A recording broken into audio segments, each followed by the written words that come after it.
today's episode of the Bay of Fundy Travel Show, we are going to explore Cape Chignecto Provincial Park. Well, not all of the park, because it would actually take us about 4 or 5 days to walk this whole boomerang-shaped park. So I'm here at Cape Chignecto Provincial Park in Advocate, Nova Scotia, one of the best places to do some hiking around the Bay of Fundy, but there's a lot of trail here. Jamie, I'm only really around for about a day and a half. What would you suggest? We have a number of day hikes. We have a couple on this side of the park, and then we have another two at the Three Sisters. So we're here right now. This is the main visitor center at West Advocate.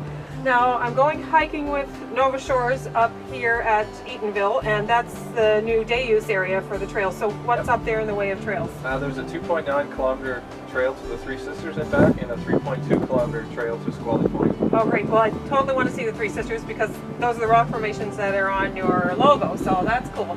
Now I have to go back out of the park though and go along Route 209 to get up to Eatonville and go down to in that way. Well, that sounds good. I think I'm going to make very good use of my day and a half here at Cape Chignecto. Thank you very much. All right. So we are in the Eatonville portion, and we're going to explore the two trails here. And we're also going kayaking. Hello. How are you? You can take your time. There's no rush. Oh, great. Thank you very much. You're welcome. See you later on. See you later. When you visit the Eatonville day use area here at Cape Chignecto Park, be sure to stop into the visitor center to get your map and to sign in before you go hiking. But also to get to know this beautiful structure. This is kind of an eco center. It is actually off the electricity grid and is powered by solar panels on the roof. Also, there is some lovely art here by a local artist that's well worth seeing. Well, we started here at the Interpretive Center after we drove through the woods to get here, and we're just here now trying to decide whether or not to go left or right. We're actually going to explore both of these trails today.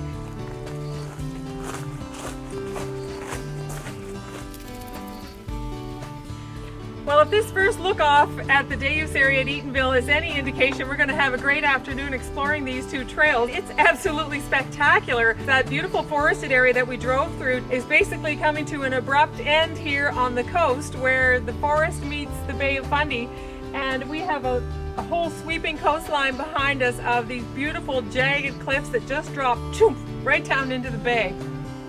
Great day.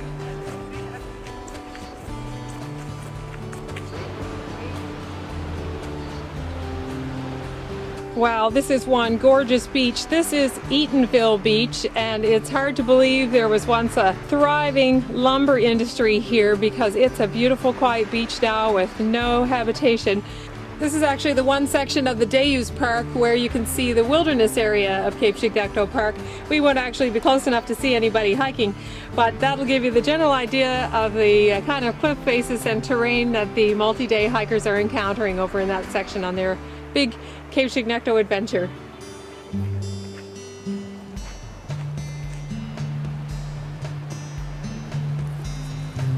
Wow, this is a really good example of the kind of extreme erosion we can have here on the world's highest tide bay. This is what they call a sea stack, and it was probably once attached to the headland I'm standing on here at the viewing deck, but probably due to our tides there would have been a hole formed, and then the tides would just churn away at that, and eventually it would fall off and become beach and leave this freestanding formation. I think these things are great.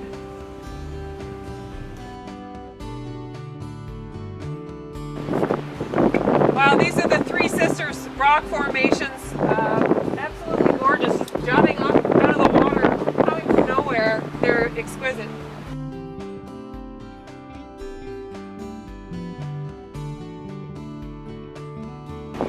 So I'm here at Lookoff 6. This is Squally Point. The wind's picked up a little bit. It is really neat out here.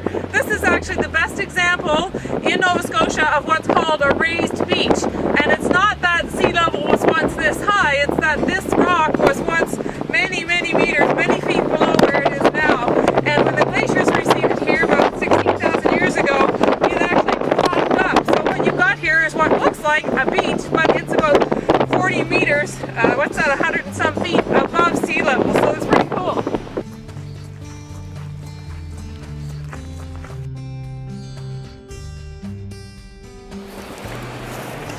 It's a great day day for adventure here at Cape Chignecto Park. We are going to go sea kayaking with Nova Shores Adventures for the next few hours along this beautiful sculpted coast. Let's go.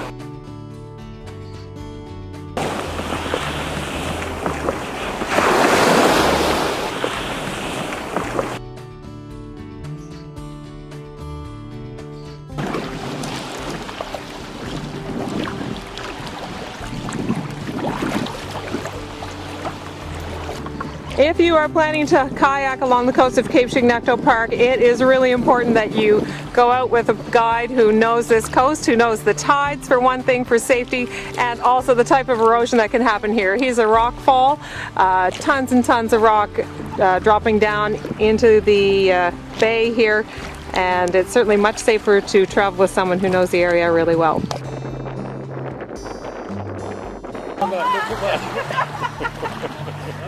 Very great.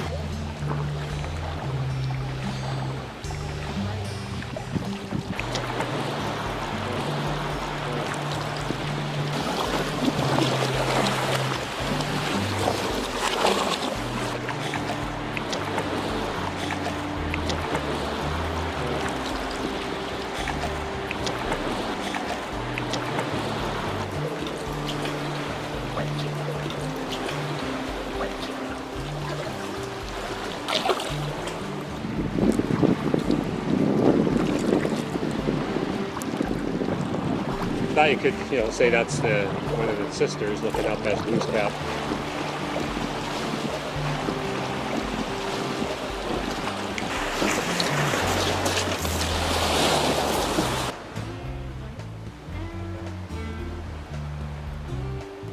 Okay, let's go.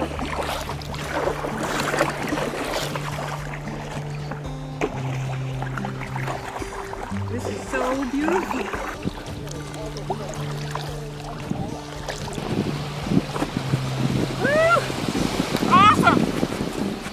Just back in off the water here with Nova Shores at Cape Chignecto Park. I had an amazing day. What was the highlight for you guys? You did the whole thing. You were just in there the whole time. We've kayaked a number of places around the world, and this was as good as anything we've seen anywhere. Absolutely. I'm standing where we launched the kayaks a few hours ago here at Spices Cove, just at the edge of Cape Chignecto Park.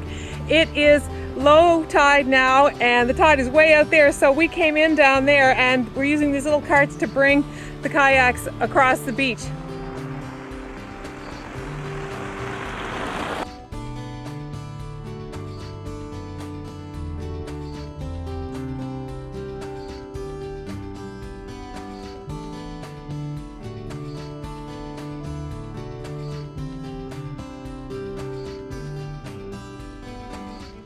Here at this end of the boomerang is